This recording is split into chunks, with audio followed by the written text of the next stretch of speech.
हम्म। कल्पना कीजिए कि आपकी कोई बहुत ही गहरी छुपी हुई गलती, या मान लीजिए हर वो झूठ जो आपने खुद से बोला है। हाँ, जो हम अक्सर छुपाते हैं। बिल्कुल। हर वो कमी जिसे आप दुनिया से छुपाने की पूरी कोशिश कर रहे हैं, वो अचानक आपके चेहरे पर एक गहरे काले दाग की तरह दिखने लगे। बाप रे, ये तो बहुत डरावना विचार है। है ना? एक ऐसा दाग जिसे आप किसी भी तरह मिटा ना सकें, किसी भी नकाब से छुपा ना सकें, और वो भी तब जब आप उन लोगों के सामने खड़े हों जिनका आप सबसे ज्यादा सम्मान करते हैं। ये सच में रोंगटे खड़े कर देने वाला दृश्य है। बिल्कुल। और आज की इस गहन चर्चा में हमारे पास जो स्रोत है वो कोई मीठी मीठी बातें करने वाला आध्यात्मिक लेख नहीं है। ये एक बहुत ही बेबाक और सच कहूं तो एक कठोर दर्पण है। एकदम सही शब्द इस्तेमाल किया आपने, कठोर दर्पण। हाँ, तो ये स्रोत हमारी सबसे गहरी मनोवैज्ञानिक और आध्यात्मिक कमजोरियों को बेनकाब करता है। आज के इस डीप डाइव में हम उस अंतिम रियलाइज कोर्स को डिकोड करने वाले हैं जो हमें अंदर से खोखला होने से बचा सकता है। और ये शुरुआत का जो दृश्य आपने बताया ना, ये सिर्फ कोई डराने वाली कहानी नहीं है। मतलब जब हम इन पन्नों की गहराई में उतरते हैं तो ये स्पष्ट हो जाता है कि ये एक बहुत ही व्यवहारिक मनोविज्ञान है। ये इस बात का एक स्पष्ट रोड मैप है कि कैसे हम खुद को धोखा देते हैं और कैसे समय रहते उस आत्म धोखे की अग्नि से खुद को बाहर निकाल सकते हैं। यानी ये डराने के लिए नहीं है। बिल्कुल नहीं। ये चर्चा हमें उस अंतिम बिंदु तक पहुंचने से पहले खुद को बदलने की ताकत देने के लिए है। ये एम्पावरिंग है। अच्छा, तो चलिए इस डीप डाइव में सीधे उस दृश्य के अंदर चलते हैं जो इस पूरे स्रोत का आधार है। यहाँ बहुत ही साफ तौर पर दो अलग अलग कतारों मतलब लाइंस का जिक्र है। हाँ, दो बिल्कुल अलग अलग परिणतियां। एकदम सही। एक तरफ वो लोग हैं जो पूर्ण आध्यात्मिक प्राप्ति कर चुके हैं, जिनका जीवन एक उत्सव बन चुका है और जिनकी जय जयकार हो रही है। और दूसरी तरफ का दृश्य सच में विचलित करने वाला है। वहां उन लोगों का वर्णन है जो अवज्ञा करते हैं, जो आध्यात्मिक नियमों को दरकिनार करते हैं। उनके लिए जो विवरण है वो ये है कि उनके नैन और मुख से केवल हाय हाय की आवाज निकल रही है। पश्चाताप की आवाज। हाँ, और सबसे कठोर शब्द जो यहाँ इस्तेमाल हुआ है, उन्हें कुल कलंकित कहा गया है। कुल कलंकित। ये बहुत भारी शब्द है। मतलब जिसने अपने पूरे आध्यात्मिक परिवार, अपनी पूरी वंशावली की गरिमा को मिट्टी में मिला दिया हो। सच में ये शब्द बहुत चुभता है। ये इतना कठोर इसलिए है क्योंकि ये साधारण गलतियों की बात नहीं कर रहा है। ये उस विश्वासघात की बात कर रहा है जो एक इंसान खुद अपनी सर्वोच्च क्षमता के साथ करता है। आध्यात्मिक दुनिया का एक बहुत ही निर्मम लेकिन सत्य नियम है। वो क्या? कि अंदर का सच बाहर जरूर आता है। हम भौतिक दुनिया में चेहरे पर एक झूठी मुस्कान सजाकर दुनिया को बेवकूफ बना सकते हैं, लेकिन यहां बताया गया है कि किए गए विकर्मों यानी बुरे कर्मों का वो कालापन अंततः चेहरे पर छप ही जाएगा। ये तो बिल्कुल वैसा ही हुआ जैसे मान लीजिए आपने अपना कोई छोटा सा कर्ज चुकाने के लिए किसी बहुत ही खतरनाक और भारी ब्याज वाले साहूकार से एक बड़ा लोन ले लिया हो। हाँ, और ब्याज मीटर चालू है। बिल्कुल। शुरुआत में आपको लगता है कि आपने बहुत होशियारी का काम किया है। आपने तुरंत की समस्या को छुपा लिया। आप दुनिया के सामने मुस्कुराते हुए घूम रहे हैं। हाँ, लेकिन अंदर ही अंदर वो ब्याज हर सेकंड बढ़ रहा है।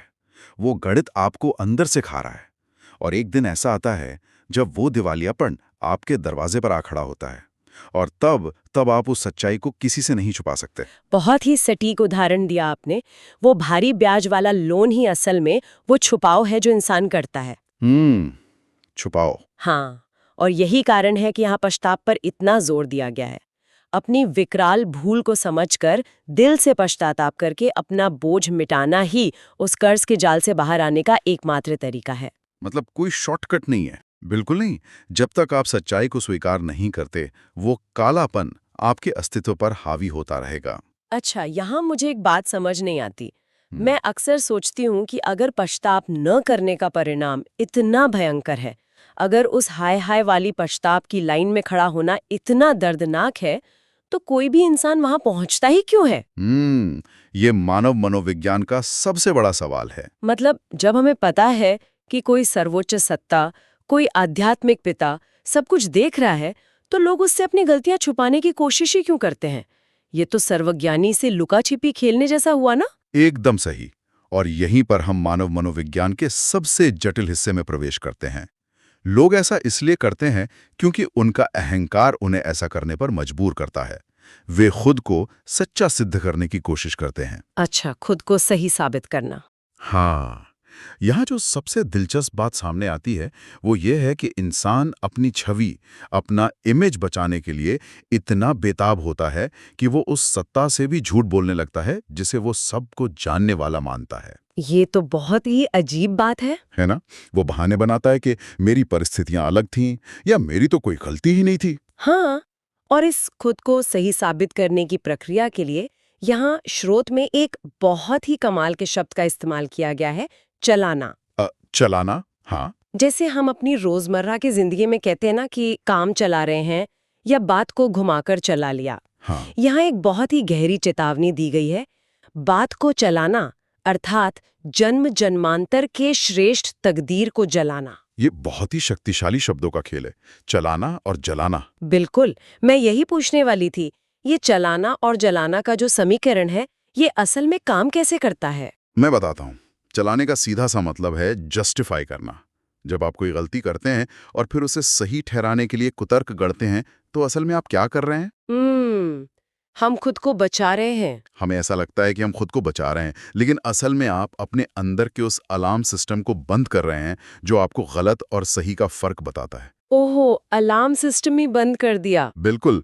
वो जो तात्कालिक राहत मिलती है ना कि चलो मैंने खुद को बचा लिया, वो असल में आपकी पूरी आध्यात्मिक नींव में आग लगा रही होती है। तो मतलब हम अपने ही भविष्य को जला रहे हैं। आप अपनी तकदीर इसलिए जला रहे हैं क्योंकि आपने भविष्य में खुद को सुधारने की सारी संभावनाओं को ही खत्म कर दिया है। जिसने अपनी गलती ही नहीं मानी, वो खुद को सुधारेगा कैसे? एकदम सही बात है। तो असल में जब हम बहाने बनाते हैं, हम किसी और को नहीं बल्कि खुद को ही सबसे बड़ा धोखा दे रहे होते हैं। बिल्कुल। हम अपने ही हाथों अपनी नियति को माचिस की तीली दिखा रहे होते हैं। और मैंने देखा है कि इसके लक्षण सिर्फ भविष्य के लिए नहीं है, यह आंतरिक संघर्ष वर्तमान को भी खोखला कर देता है। हाँ, वर्तमान में भी इसका भारी असर पड़ता है। स्रोत बताता है कि जो लोग अंदर से चला रहे होते हैं, वे वर्तमान में भी कभी सच्ची खुशी महसूस नहीं कर पाते। सफलता उनसे दूर भागती है। वे हमेशा एक दबाव ले रहते हैं। हाँ, वे हर वक्त एक घुटन में जीते हैं, मन ही मन चिल्लाते हैं, क्या करूं? और उनकी आधी ऊर्जा तो बस उस झूठ का महल खड़ा रखने में ही खर्च हो जाती है। एकदम सच का। जब आप अंदर और बाहर दो अलग अलग जीवन जी रहे होते हैं, तो वो विरोधाभास आपकी सारी बैंडविड्थ खा जाता है। आपके पास आध्यात्मिक विकास के लिए कोई ऊर्जा बचती ही नहीं है। और ये आत्मधोखा कितनी सूक्ष्म गहराई तक जा सकता है, इसके लिए यहाँ स्रोत में एक बहुत ही शक्तिशाली रूपक दिया गया है।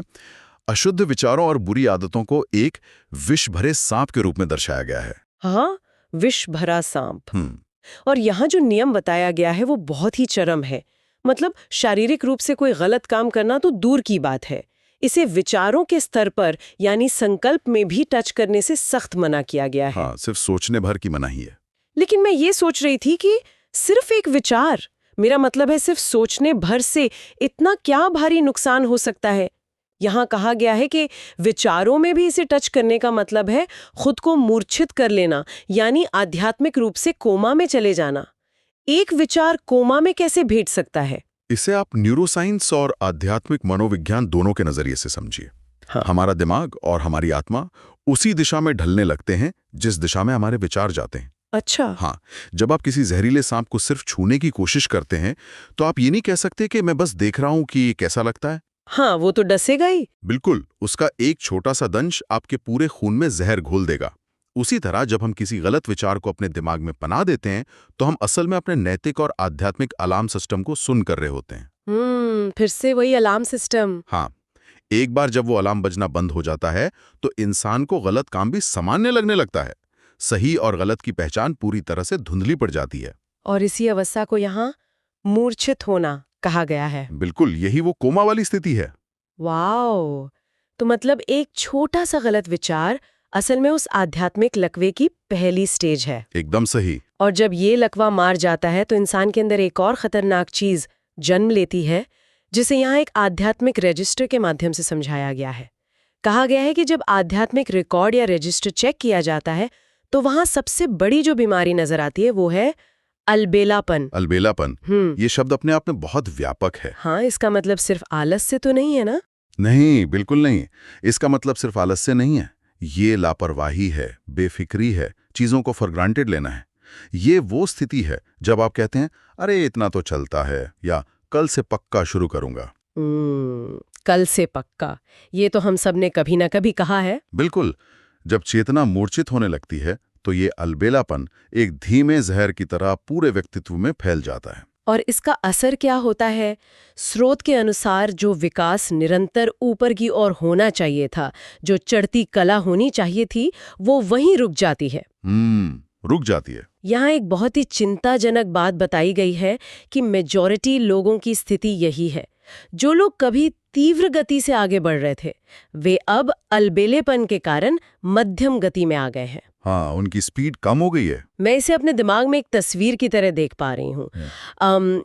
जैसे कल्पना कीजिए कि एक बहुत ही बेहतरीन हाई परफॉर्मेंस स्पोर्ट्स कार है। अच्छा, स्पोर्ट्स कार। हाँ, उसका इंजन कमाल का है, जिसे हवा से बातें करने के लिए बनाया गया है। लेकिन ड्राइवर ने अनजाने में कार का हैंड ब्रेक आधा खींचा हुआ है। ओहो, आधा खिंचा हुआ हैंड ब्रेक। अब कार रुक तो नहीं गई है, वो चल रही है, लेकिन वो अपनी पूरी रफ्तार नहीं पकड़ पा रहे। वो सिर्फ एक मध्यम गति पर घिसट रही है। वो आधा खिंचा हुआ हैंड ब्रेक ही हमारा अलबेलापन है। बहुत ही शानदार उदाहरण है ना? वो हमारी सारी ऊर्जा पी रहा है, इंजन पर भयानक दबाव डाल रहा है और जलते हुए रबर की बदबू आ रही है। लेकिन ड्राइवर सोच रहा है कि शायद कार की स्पीड ही इतनी है। ये हैंड ब्रेक वाला उदाहरण बिल्कुल सटीक बैठता है। अलबेलेपन की सबसे बड़ी त्रासदी ही यही है कि इंसान को ये एहसास ही नहीं होता कि उसने खुद को रोक रखा है। वो अपनी इस मध्यम गति को ही अपनी नियति मान बैठता है।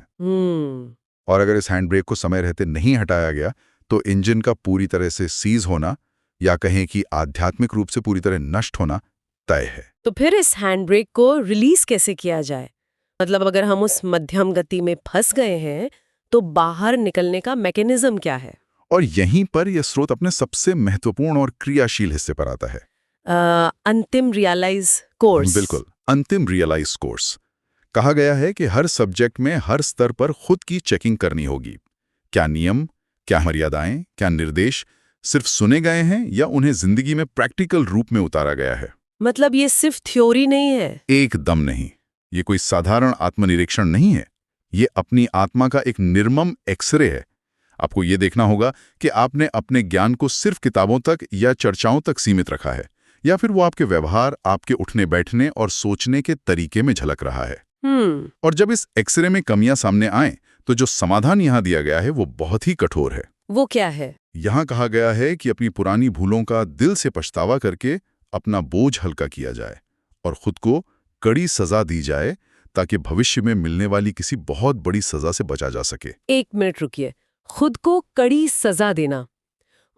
आज का आधुनिक मनोविज्ञान और सेल्फ हेल्प की दुनिया तो हमें सिखाती है कि हमें खुद के प्रति दयालु होना चाहिए, सेल्फ कंपैशन रखना चाहिए। हाँ, आजकल ये बहुत आम बात है। तो खुद को सजा देने का ये विचार तो एक बहुत ही नकारात्मक और पीछे ले जाने वाली सोच नहीं लगती? क्या ये खुद से नफरत करने को बढ़ावा नहीं दे रहा? ये एक बहुत ही लाजमी सवाल है।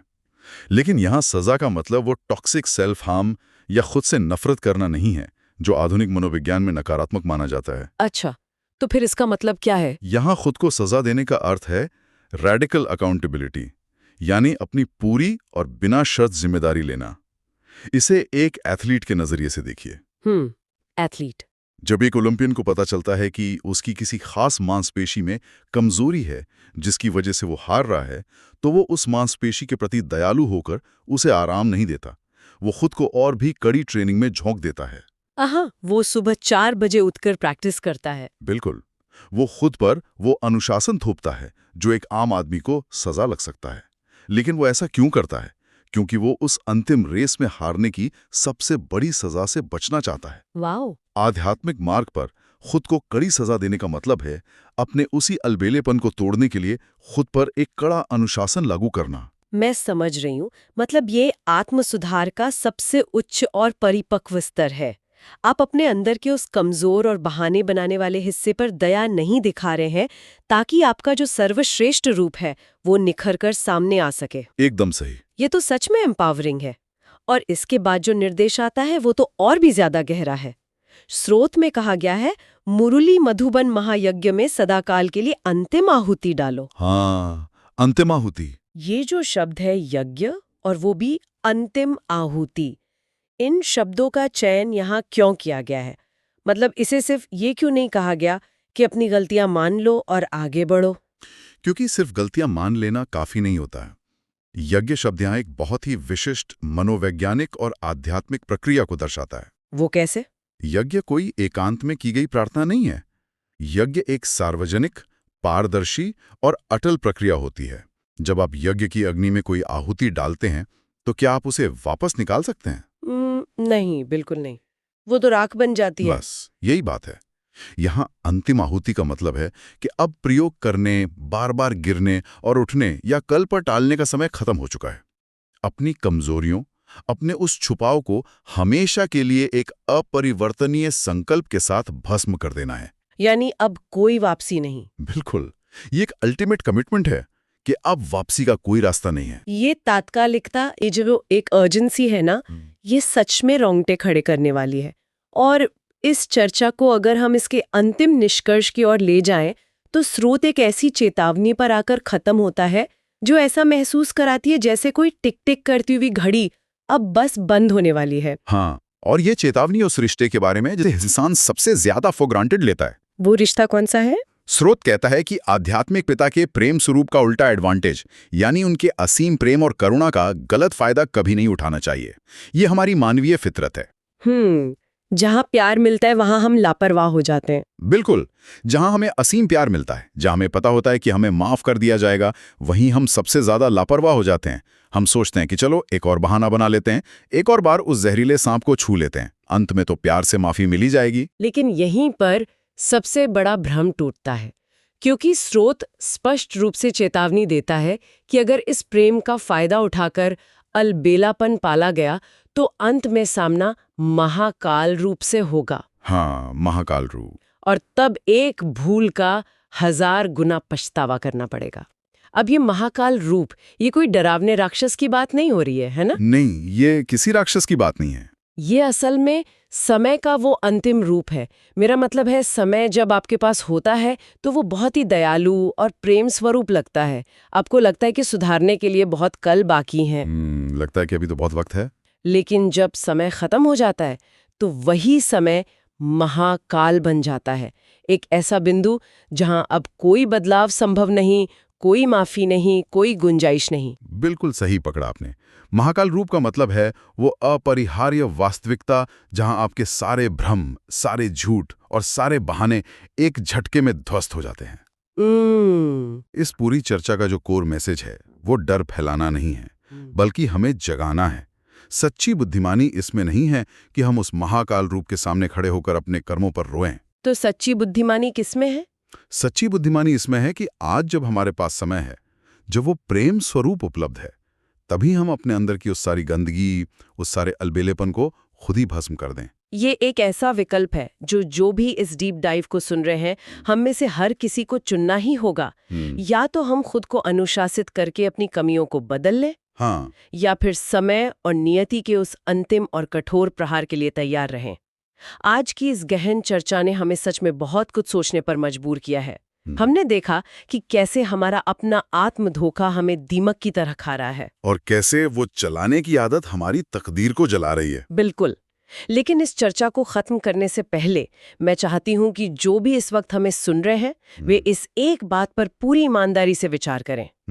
जरूर। अगर आज इसी पल आपके अंदर छुपी हुई हर कमी, वो हर बहाना जो आप खुद को देते हैं और वो हर झूठ जो आप दुनिया से छुपाते हैं, अगर वो सब अचानक आपके चेहरे पर उस काले दाग की तरह स्पष्ट रूप से छप जाए जिसे आप मिटा ना सकें, तो आपके अंदर पल रहा वो कौन सा एक सबसे बड़ा विष भरा सांप होगा, वो कौन सी एक सबसे बड़ी भूल होगी जिसे आप उस महाकाल रूप के सामने आने का इंतजार किए बिना आज ही, अभी, तुरंत उस आत्म परिवर्तन की अग्नि में हमेशा के लिए भस्म कर देना चाहेंगे? ये सच में एक बहुत गहरा सवाल है। ये वो सवाल है जिसका जवाब किसी और को नहीं, सिर्फ आपको खुद को देना है। और यही आपका अपना अंतिम रियलाइज कोर्स है। अगली बार तक के लिए इस पर गहराई से विचार करते रहिए।